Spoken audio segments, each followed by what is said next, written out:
The sudden shift from treason to terrorism after the extraordinary rendition reflects a dubious move by the federal government to shift the goalpost, which directly led to the current lengthy detention of Motsi Namdi Kanu. Motsi Namdi Kanu will appear in court on March 21, 2025. Meanwhile, the leader of the indigenous people of Biafra, Motsi Namdi Kanu, has accused the federal government of trivializing his trial since it began in 2015. According to Kanu, the constant amendment of his charges showed that he was being punished innocently. Kanu made his position known in a press release by his special counsel, Baroloy Ejemaker, on Tuesday. Ejemaker stated that Kanu instructed his legal team after they visited him at the headquarters of the State Security Services in Abuja on Monday to clarify the critical issues pertaining to his trial. Ejemaker said Kanu instructed his legal team to publicly clarify that the treason or treasonable felony charges brought against him were all struck out on October 14, 2021 at the behest of the federal government because of the absence of any evidence to prove them. Quoting him, these charges were struck out after Kanu had endured a grueling 18 months detention and 6 years of trial on account of these charges. The sudden shift from treason to terrorism after the extraordinary rendition reflects a dubious move by the federal government to shift the goalpost, which directly led to the current lengthy detention of Motsi Namdi Kanu. Criminal Code requires proving intent to overthrow the state, a very high bar tied to Motsi Kanu's pre-2017 self-determination activities. After his 2021 abduction, the government reframed the case around terrorism, leveraging on IPOB's 2017 proscription by Abubakar Malami and late Justice Kafarati to target post-2017 Motsi Namdi Kanu's broadcasts and leadership as a way to cripple a legitimate agitation for self-determination, a protected right under Article 20 of the African Charter enacted by the National Assembly in 1983. Ejemaker averred that Kanu was not arrested in Kenya but was instead abducted in what the Supreme Court, per Justice Emmanuel Ajim, called a criminal abduction and characterized as executive lawlessness. He continued, "It is no different from the brazen and criminal manner kidnappers abduct their victims and demand ransom." The Supreme Court also acknowledged the egregious violations of international law and norms, e.g., extradition treaties, and Nigerian law, e.g., fair hearing and due process, consistent with the UN Working Group opinion in July 2022 calling Motsi Namdi Kanu's detention arbitrary. The federal government sidestepped a binding 2016 federal high court ruling that held that IPOB is not an unlawful group and resorted to leveraging in a procedurally flawed 2017 proscription to levy an infamous rendition against Motsi Namdi Kanu. Motsi Namdi Kanu's prosecution is still hinged on this highly flawed 2017 proscription of IPOB. Sooner than later, the day shall come when all these anomalies will no longer stand the test of time. It's over 2 weeks since the Aha-Amofu massacre by Fulani killer herdsmen happened in Enugu state, but everywhere is silent. No uproar from anywhere. No media house is discussing it. Ohani's Ndigbo is silent. The government of Enugu state is silent. The Otellectuals group is silent. The so-called Igbo Twitter influencers, aka the emergency lover of Ndigbo, are silent. No space of any sort on X to discuss the terror attack and the solution. The development of Igbo land and prosperous Igbo nation group are silent. The Igbo habitants are mute. But in all this, I know one person who would never be silent in a situation like this. His name is Motsi Namdi Kanu. He's the only one that genuinely has the interest of Igbo people at heart after all. He's the only solution to Igbo problem in Nigeria. So please know your hero and savior. Don't let anyone fool you. His name is Motsi Namdi Kanu, and he will be appearing in court again under the newly assigned Yoruba judge, on Friday 21st of March, 2025. Keep him in your prayers as we hope for nothing else but victory on that day. Stay tuned for more update, stay safe and have a blessed day.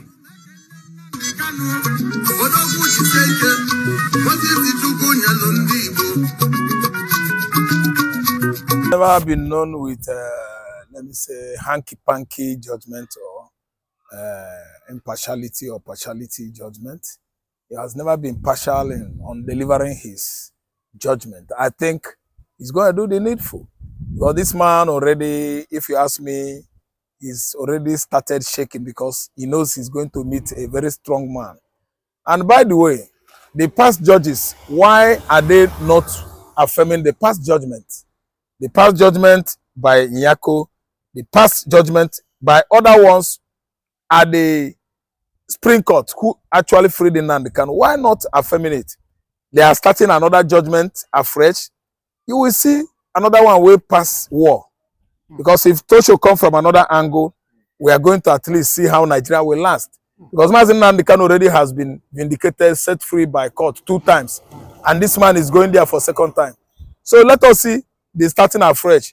How law is going to be bent. Because of course, he was illegally renditioned from Nairobi, Kenya into Nigeria. And the court has actually ruled in his favor 2 times. Tinubu refused to let go. So let us see how Tinubu will become a Jagaban and jail an Igbo man that was set free 2 times at both Supreme and Appeal Court. It is a stage, political stage, and we are going to be the spectators very soon. Come quote me. Sebi say on the March 21st. March 21st is almost here because it is next week. Today I think it's 13. Next Thursday is 20. Next Friday, okay. 21st. But a lot of people have said the Southeast governor, the one that is holding Namdi Kanu, that is not Tinubu, that no one should blame Tinubu for, in Namdi Kanu continuous detention. That is the Southeast governor that should be blamed, not President Tinubu. Okay, thank you so much. When I was a child, I reasoned like a child. Till now that I have grown, old, I reason like a matured man. I reason with insightful, at least, understanding. I have the intelligence to reason like a man of wisdom. Those people that are saying it, that it is the Southeastern governor that are holding Namdi Kanu, are a bundle of idiots. I've never seen such stupors in my life before. The president of Federal Republic of Nigeria is Bola Ahmed Tinubu. The SS freed Bola Ahmed Tinubu, freed Namdi Kanu. Bola Ahmed Tinubu did not allow the boy to let off the hook or to get out of the cage. And the governors that are in their various regions, they don't have what it takes to exercise their power outside the states, jurisdiction of the states, of their various states. What are they talking about the federal? The governor has no right whatsoever to stop what federal has at least, kicked off to start, kick-started. So decision by federal government is that Namdi Kanu is set free legally, but they won't let go. They are Yoruba men. The whole cabal around Tinubu are Yoruba men. They are called presently Lagos boys. Bayon Onoga. I'm telling you the truth. Dela Alake. I'm telling you the truth. What about Fayemi? They're not Fulanis. Wait, what about Gbajabia Miller? 2, the Fulanis in the north too. What are you saying? Governors of the south is not a lie. It is a lie. They are just making foolishness out of Igbos. They are making fools of us. Because Igbowo, not even the whole southwest governors want Igbowo out. Still, Igbowo was set free. The man left on his own. After visiting Nigeria, he went to bury his mother. Did they allow Namdi Kanu to go his mother's burial? So let me tell you, we are not fools. When I was a child, I behaved like a child. Not now that I'm a matured man. One kind nonsense man will be telling me stories. They should stop using their media, platform to demote Biafra and Igbo land. The governors, they have no say. The only department that has final say is Department of Judiciary. And Judiciary has done their best. The executive is using arms, gone, to disrupt what the court has done, thereby committing court contempt. Namdi Kanu was set free since. Tinubu did not let go. Stop blaming the governors. We are not fools. We are Igbos. Tinubu has gone a long way to actually exercise the serious abhorrence and hatred he has for the Igbo man. And it is playing out. There's no 2 ways to tell us that what Awolowo did many years ago, Tinubu is trying to step into Awolowo's shoe and make sure that it costs Igbo man this pain. And I'm telling you that if anything happens to Namdi Kanu in that DSS facilities, I think Tinubu will never live to tell the story, because the man is due for release. All that Tinubu is doing now is playing politics to use Namdi Kanu for bargain for 2027 election. Tinubu should let the Igbo man go as he let the Yoruba man go. It has gone a long way to actually tell the whole world how over-tribalized, ethnicized is all his policy, his agenda in this administration. Tinubu is the reason why Namdi Kanu is languishing in jail. There's no two ways about it. We actually know. When you made a proverb to a wise man, he can actually pick up so easily. But when proverb is spoken, delivered, or administered to a fool, he can only jump either into canal, river, or gutter, and draggle himself, mix himself up with poto, because he's a fool. Igbo man is not a fool. Tinubu should understand that we've done it. Since after the war, what Awolowo has done to us, we've done it because God is on our side. Tell us that story to the fairies, that the Igbo governors are the ones detaining Namdi Kanu. You can tell that story to the moon, that Igbo man is responsible for Namdi Kanu's so deal. That story is meant for the toddlers, babies that are below 6 months old of age. It is not for Igbo man. You can't address Igbo that way. We are not fools. It's from Adamawa State, from Macham tribe. They bargain their ransom with federal government, with the state government, with even Christian communities in the mid-belt, in the north, across the country. They bargain for the life, ransom for the life of this man, which was actually could not be, validated or settled with the abductors. They gave ultimatum. The ultimatum expired, and on a glass set, the whole world were watching. And actually, we watched how Bishop Ndimi was beheaded, my brother, with machete. They cut this man as a goat. A goat should be at least, killed. He died. And this man, Bishop Ndimi, was the Adamawa Chapter Christian Association of Nigerian chairman. He died. Yes. Christian Association, they did not talk much. But all I know is that since then, our hearts, our memories are with the family, the widow that Bishop Ndimi left, behind. May his soul rest in peace. Then since that, we've seen the killings, various killings, by Boko Haram insurgents, killing Reverend Fathers in the southeast. All this were going on and on and on and on and on until Donald Trump questioned Buhari that you have not told me the reason why Christians are being killed in Nigeria on daily basis. My brother, that was why in his second comment, Donald Trump actually, remembered for federal government of Nigeria the killings of the past and the why the administration of Obama and what's the name of this man, Joe Biden, were sponsoring the insurgency, terrorism in the north, with a fund that was meant for the benefit of Nigerians, the benefit of Christians, everybody in Nigeria. That was USAID. USAID, Nigeria is using it for sponsorship of this anti-HIV campaign and other, international, let me say, initiations.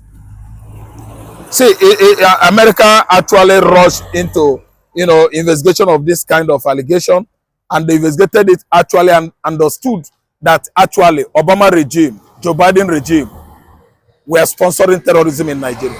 The money that was coming from USAID, almost, let me say, all of them, let me say from 2015 to date, they hijack it.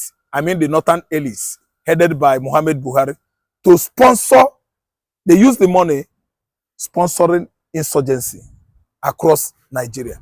That's why Trump actually block it as a sanction. Trump is no longer allowing USAID.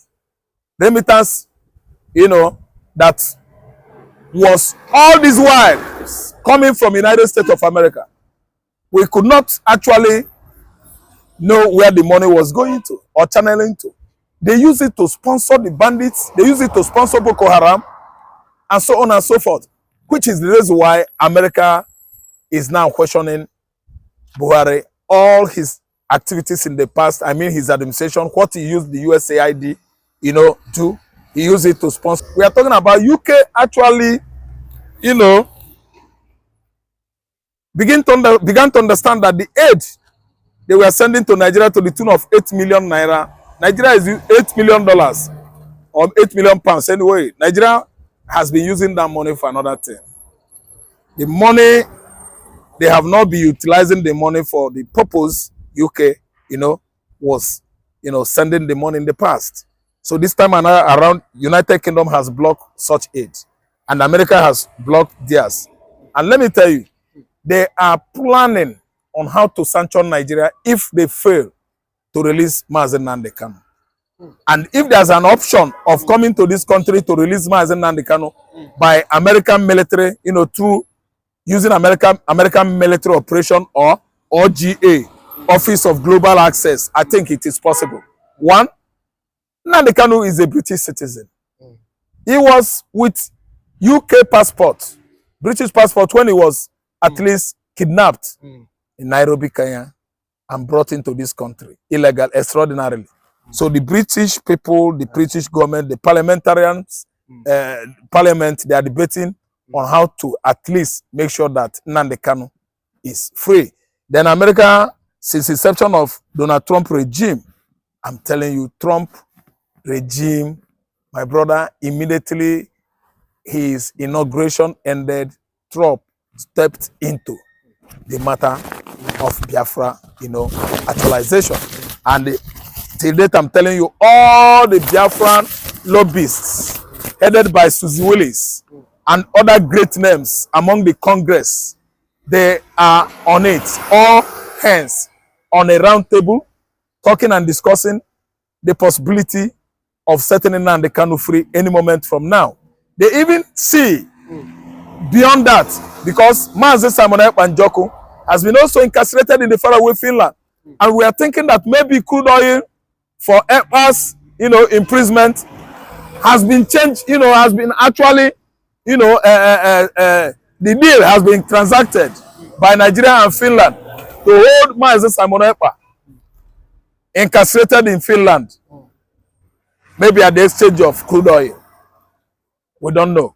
But all of a sudden, Biafrans will begin to have another, perspective, or let me say perception, about Finland, at least changing of, their agenda for Biafra so lately. If actually that Finland is fighting alongside with Biafra or for Biafra, why holding Simon Ekpa, who has been vindicated by many attacks by the headers in the recent time?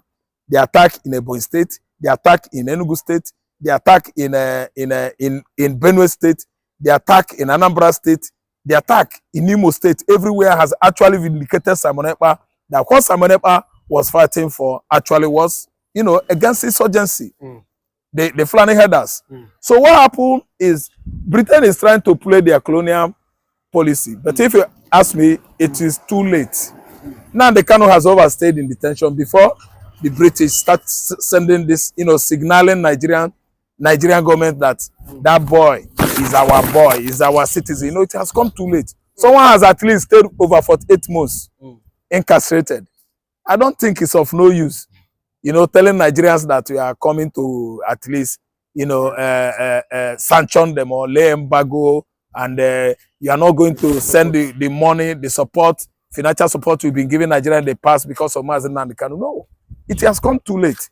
Because I'm telling you, I begin to understand that it was America that would have, sensitized Britain on the issue, prevailing presently on Mazi Nnamdi Kanu's fate, since he is a dual citizen, he's having a dual citizenship, which one is Britain and one is Nigeria. So let me tell you, it's the United States that actually sensitized the British parliamentarians to wade into Mazi Nnamdi Kanu's case. Okay, but on 21st of March, I've been tutored for when Nnamdi Kanu will meet with the new judge, Tosho, as regards hearing on his new case. And we know that, for all we know, they said the case will be starting afresh.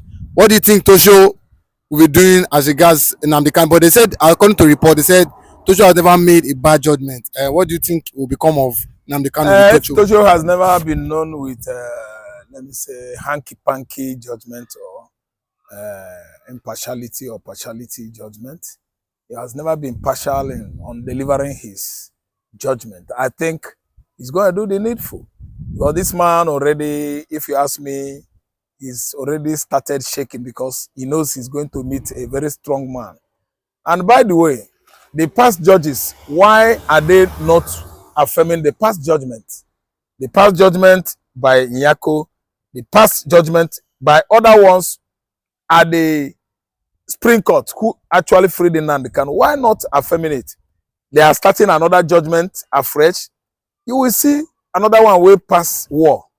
Because if Tosho come from another angle, we are going to at least see how Nigeria will last. Because Mazi Nnamdi Kanu already has been vindicated, set free by court 2 times. And this man is going there for second time. So let us see the starting afresh, how law is going to be bent. Because of course, he was illegally renditioned from Nairobi, Kenya into Nigeria. And the court has actually ruled in his favor 2 times. Tinubu refused to let go. So let us see how Tinubu will become a Jagaban and jail an Igbo man that was set free 2 times at both Supreme and Appeal Court. It is a stage, political stage, and we are going to be the spectators very soon. Come quote me. Sebi say on the March 21st. March 21st is almost here because it is next week. Today I think it's 13. Next Thursday is 20. Next Friday, okay. 21st. But a lot of people have said the Southeast governor, the one that is holding Nnamdi Kanu, that is not Tinubu, that no one should blame Tinubu for, Nnamdi Kanu continuous detention. That is the Southeast governor that should be blamed, not President Tinubu. Okay, thank you so much. When I was a child, I reasoned like a child. Till now that I have grown, old, I reason like a matured man. I reason with insightful, at least, understanding. I have the intelligence to reason like a man of wisdom. Those people that are saying it, that it is the Southeastern governor that are holding Nnamdi Kanu, are a bundle of idiots. I've never seen such stupors in my life before. The president of Federal Republic of Nigeria is Bola Ahmed Tinubu. The SS freed Bola Ahmed Tinubu, freed Nnamdi Kanu. Bola Ahmed Tinubu did not allow the boy to let off the hook or to get out of the cage. And the governors that are in their various regions, they don't have what it takes to exercise their power outside the states, jurisdiction of the states, of their various states. What are they talking about the federal? The governor has no right whatsoever to stop what federal has at least, kicked off to start, kick-started. So decision by federal government is that Nnamdi Kanu is set free legally, but they won't let go. They are Yoruba men. The whole cabal around Tinubu are Yoruba men. They are called presently Lagos boys. Bayon Onoga. I'm telling you the truth. Dela Alake. I'm telling you the truth. What about Fayemi? They're not Fulanis. Wait, what about Gbajabia Miller? 2, the Fulanis in the north too. What are you saying? Governors of the south is not a lie. It is a lie. They are just making foolishness out of Igbos. They are making fools of us. Because Igboho, not even the whole Southwest governors want Igboho out. Still, Igboho was set free. The man left on his own. After visiting Nigeria, he went to bury his mother. Did they allow Nnamdi Kanu to go his mother's burial? So let me tell you, we are not fools. When I was a child, I behaved like a child. Not now that I'm a matured man. One kind nonsense man will be telling me stories. They should stop using their media, platform to demote Biafra and Igbo land. The governors, they have no say. The only department that has final say is Department of Judiciary. And Judiciary has done their best. The executive is using arms, gone, to disrupt what the court has done, thereby committing court contempt. Nnamdi Kanu was set free since. Tinubu did not let go. Stop blaming the governors. We are not fools. We are Igbos. Tinubu has gone a long way to actually exercise the serious abhorrence and hatred he has for the Igbo man. And it is playing out. There's no two ways to tell us that what Awolowo did many years ago, Tinubu is trying to step into Awolowo's shoe and make sure that he causes Igbo man this pain. And I'm telling you that if anything happens to Nnamdi Kanu in that DSS facilities, I think Tinubu will never live to tell the story, because the man is due for release. All that Tinubu is doing now is playing politics to use Nnamdi Kanu for bargain for 2027 election. Tinubu should let the Igbo man go as he let the Yoruba man go. It has gone a long way to actually tell the whole world how over-tribalized, ethnicized is all his policy, his agenda in this administration. Tinubu is the reason why Nnamdi